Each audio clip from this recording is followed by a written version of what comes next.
La palabra de Dios es tan importante en la vida del cristiano como lo es el alimento diario para nuestro cuerpo.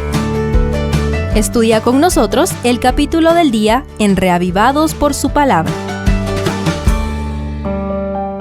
Segundo de Samuel 23. Este capítulo inicia con un pequeño salmo que son las últimas palabras registradas del rey David.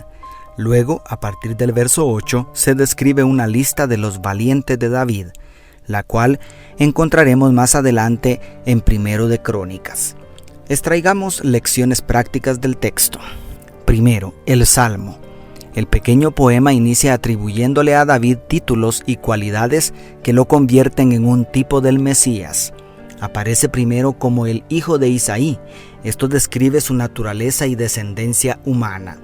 Luego, como aquel varón que fue levantado en alto, una alusión a su entronización como rey. Después, como el ungido del Dios de Jacob. La palabra ungido en hebreo es Mesías, una descripción de su misión de origen divino. Enseguida, como el dulce cantor de Israel, una bella descripción del gran talento como compositor de música sagrada.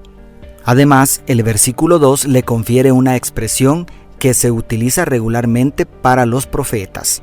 El Espíritu de Jehová habla por mí. En los versos 3 y 4, Dios alaba el gobierno recto y justo de David, de tal manera que algunos han entendido estas palabras como una predicción del reino mesiánico. En el verso 5, David alude al pacto eterno de Dios con su linaje y, a raíz de ese pacto, en los versos 6 y 7, describe el juicio divino contra los impíos. Podríamos decir que ningún ser humano fue puesto tan en alto como David.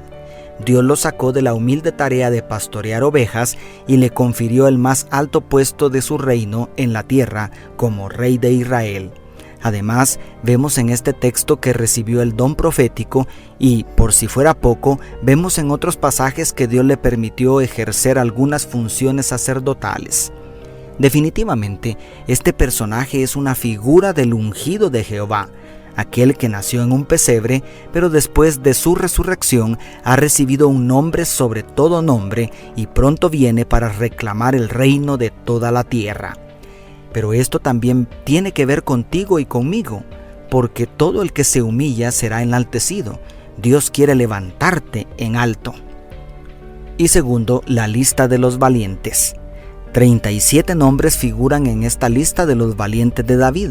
Los primeros se destacan por sus hazañas, especialmente los primeros 3, quienes parece que fueron los que se atrevieron a incursionar entre las tropas filisteas solamente para complacer a su rey con un poco de agua del pozo de Belén.